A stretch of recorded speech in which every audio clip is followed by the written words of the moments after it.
오늘도 우리가 말씀으로 함께할 때 하나님을 향한 이 열정이 꽃피우게 될 줄 믿습니다.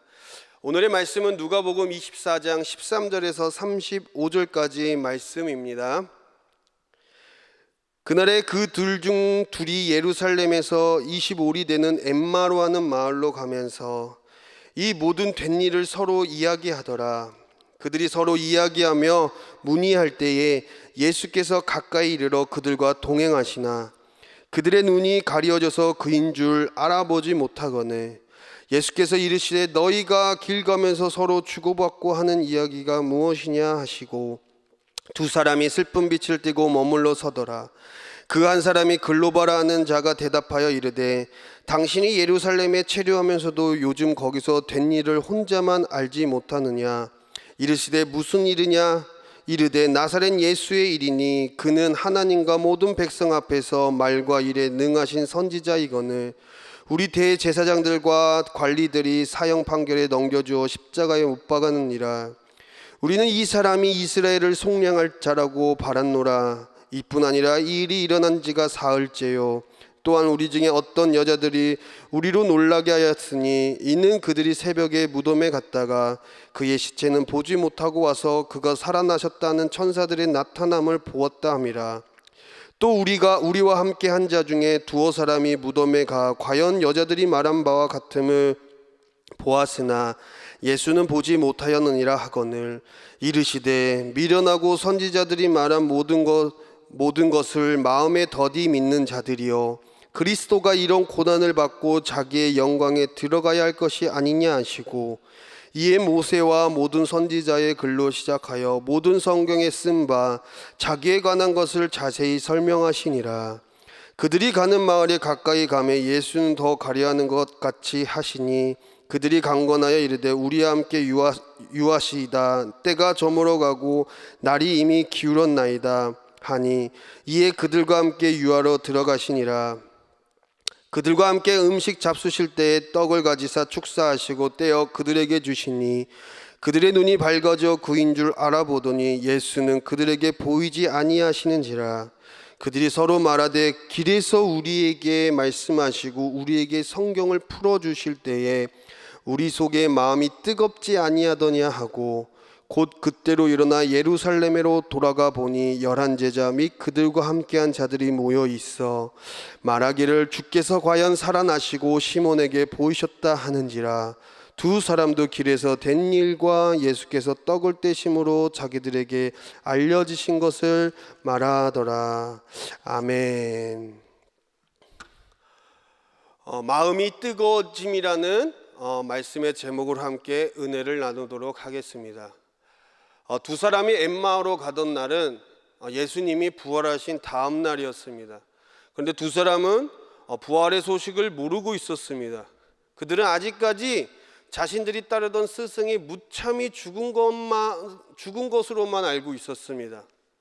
부활을 여러 차례 이야기하셨고 유대인들조차 그 이야기를 기억하고 무덤 앞에서 돌문이 막았건만 정작 예수님의 사람들이었던 이들은 그것을 믿지 않았습니다. 두 사람 중 한 명은 그의 이름은 글로바이고 다른 한 명은 이름이 나오지 않아요. 글로바는 예수님이 십자가에 처형되어 돌아가실 때 십자가 아래 있었던 여러 마리아 중 한 명의 남편과 같은 이름이지만 동일 인물인지는 모릅니다. 우리가 평소에 알던 제자들 그룹에 있는 사람들이 아니었습니까? 베드로도 예수님을 배신하고 다른 제자들도 어디론가 뿔뿔이 흩어졌을 뿐 아니라 자주 언급되지 않고 자주 나오지 않는 예수의 제자들도 다 흩어진 겁니다. 이들이 엠마오로 가는 이유가 있었어요. 그들은 예수님을 오해했습니다. 그들에게 나타난 예수님에게 그들은 예수신 줄 알지 못하고 우리는 그분이 이스라엘을 해방시켜줄 분으로 알고 있었다라고 말합니다. 오로지 정치적인 예수로만 그분을 이해하고 따랐던 거예요. 정치가는 힘을 잃는 순간 모든 것을 잃어버려요. 아무도 그들 곁에 있고자 하지 않습니다. 예수님이 십자가에 달려 돌아가시자 그들은 모든 것이 끝났구나 하며 엠마오로 떠난 것입니다. 이 엠마오로 떠난 이유, 성경에서 등장하는 곳, 이 엠마오는 예루살렘으로부터 10km 떨어진 곳에 위치하고 있습니다. 따뜻한 물이 나오는 곳이라는 의미를 갖고 있어요. 그러나 이곳의 위치는 명확하지가 않아요. 엠마오는 글로버와 또 한 사람의 고향인지도 모릅니다. 그들은 희망을 갖고 있던 그 대상이 사라지자 옛날로 돌아갔습니다. 그 당시 이들은 예수의 부활을 알지 못했기에 그럴 수 있습니다. 그러나 바로 몇 주 전 부활절을 보내 우리는 어떤가요? 우리는 수십 번의 부활절을 보내면서 이 두 사람보다 더 빨리 엠마오로 가곤 합니다. 여전히 걱정과 절망, 그리고 불안과 초조 가득한 삶으로 여전히 엠마오로 돌아가는 것입니다. 부활을 몰랐다면 그럴 수 있습니다. 그런데 예수님이 죽고 3일 만에 부활을 하셨고 우리의 삶은 아무 감동과 감사 없이 하루하루를 보내고 살아갑니다. 그리고 그 다음날 누구보다 더 빨리 엠마오로 향하는 우리의 자신을 발견합니다. 마치 예수님의 부활을 모르는 그런 사람들처럼 살아가는 우리들의 모습. 엠마오로 가는 두 제자들한테서 갑자기 반전이 일어납니다. 그들이 예수님을 만나고 그들 안에 다시 무언가 그 뜨거워짐을 보게 됩니다. 32절 33절 말씀, 그들이 서로 말하되 길에서 우리에게 말씀하시고 우리에게 성경을 풀어주실 때에 우리 속에서 마음이 뜨겁지 아니하더냐 하고 곧 그때로 일어나 예루살렘으로 돌아가 보니 11제자 및 그들과 함께한 자들이 모여 있어. 예수님이 그들에게 말씀을 가르치실 때 다시금 예수님을 만난 것 같은 경험을 하게 됩니다. 그리고 그들이 엠마오로 가던 길에서 다시 예루살렘으로 갑니다. 우리의 낙심된 삶, 소망 없는 삶 다 끝났다라고 생각될 때 부활의 예수님은 아닌가봐라는 생각이 들 때 우리는 예수님의 방법을 쓰면 돼요. 예수님은 그 두 명에게 이 말씀을 가르치셨어요. 그리고 그 말씀을 그들의 마음이 다시 뜨거워질 수 있도록 하시고, 그리고 진짜 그 말씀이 그들을 뜨겁게 합니다. 뭐지 이거? 예전에 내가 그 예수님을 만났을 때 경험했던 것들인데. 예수님을 향한 열정의 치솟아 엠마오에서 그들은 영적인 고향인 예루살렘으로 다시 방향을 바꿉니다. 말씀은 생명입니다.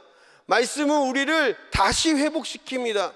그래서 말씀은 죽은 자도 살리는 능력입니다. 사도 바울이 사도행전 말씀을 보면 사도 바울이 3시간 이상 동안 설교를 하고 있었어요. 그런데 청년 중에 유두고라는 청년이 창간에 이렇게 앉아 있었어요. 반은 교회 아니고 반은 세상 바깥. 우리 중에 그런 사람들이 얼마나 많이 있습니까? 한쪽은 교회, 한쪽은 바깥 세상. 그렇게 왔다 갔다 저울질하는 그런 신앙이었어요. 유두고가 그 사도 바울의 생명이 전하고 있는 그 상황 가운데 듣고 있다가 졸아버립니다. 졸아서 그 3층 난간에서 떨어져서 죽게 돼버려요. 사람들이 궁시렁궁시렁 됩니다. 어떻게 말씀 시간에, 어떻게 예배 시간에 잠을 잘 수가 있지? 야, 이렇게 해서 죽으면 이게 무슨 죽음이냐? 난리도 아니었어요. 그런데 갑자기 그때 모든 사람의 소리를 잠재웠던 그 사도 바울의 그 한마디, 모두 다 조용히 하시오. 지금 이 안에 생명이 있습니다. 사람들은 다 죽었다고 생각하는 그런 상황 가운데 오직 한 사람, 믿음의 사람, 하나님의 사람, 사도 바울은 딱 한마디예요. 이 안에 생명이 있다. 말씀은 생명입니다. 그리고 진짜 이 유두고라는 청년이 일어납니다. 살아나요.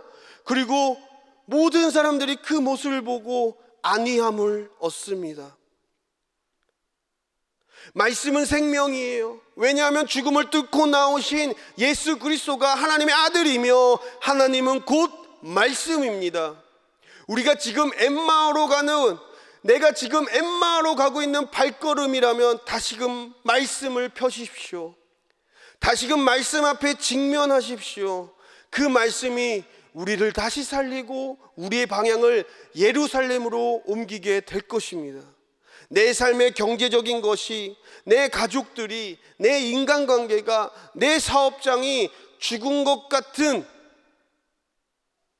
그런 상황이라도, 그러나 아직 생명이 있습니다. 우리에게는 엠마오로 가는 길에 방향을 바꾸게 하실 하나님의 말씀이 있습니다. 그래서 하나님을 향한 열정이 뜨거워짐으로 우리 안에 하나님으로부터 온 모든 것들이 다시금 회복되어지기를 예수님의 이름으로 축원합니다. 기도합니다.